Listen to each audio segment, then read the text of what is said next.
বা কেউ বসে কোনো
এত শক্ত না, হাতে এত প্রেশার না,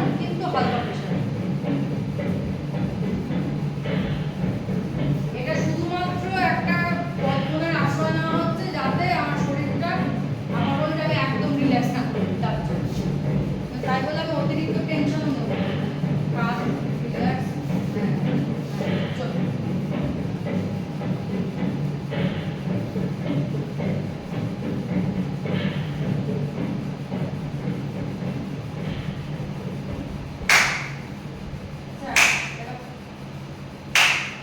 আমাটাও দেবো হ্যাঁ মাঝে মাঝে থেমেও দেবো থামছি যখন তখন আমি সামনের পায়ে ওজন রেখে থামছি মানে চাইলে আমি পেছনের পাটা তুলে দিতে পারি যখনই আমি থামবো যখনই আমি থামছি কোথাও তখন সামনের পায়ে ওজন রেখে আমার থামতে হবে এই দেখ স্টান যত বড় করবি তত তোর রাখতে অসুবিধা হবে স্টান ছোট কিন্তু পায়ের উপর প্রেশার যখন আমি উঠছি এই প্রেশারটাকে নিয়ে আমি এবার যে ঘুরে গেলাম আবার সেই আমার সামনের পায়ে ওজন পেছনের পায়ে থাকা থাকবে তাহলে আমি এগোতে পারবো আর যদি না থাকে যদি ওজন পেছনের পায়ে থাকে তাহলে যেই এগোবো এই একটা এই যে ওয়েট শিফটটা আমি দেখতে পাচ্ছি এটা আমি দেখাবো না তার জন্য আমাকে সম্পূর্ণভাবে ওয়েট শিফট করতে হবে যাতে আমি আর পা যখন ফেলবো তখন আর দেখে মনে হবে কি বললো সবসময় বলে সামনের পায়ে অবশ্যই তাহলে আমি যখন হাঁটছিল তখনও এইটাই চেষ্টা করতে হবে যে আমি একটা পায়ে দিলাম পুরো ওয়েট আর একটা পা হালকা উঠে চলে গেল আর একটা পায়ে ওয়েট দিলাম হালকা উঠে চলে গেল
অনেকে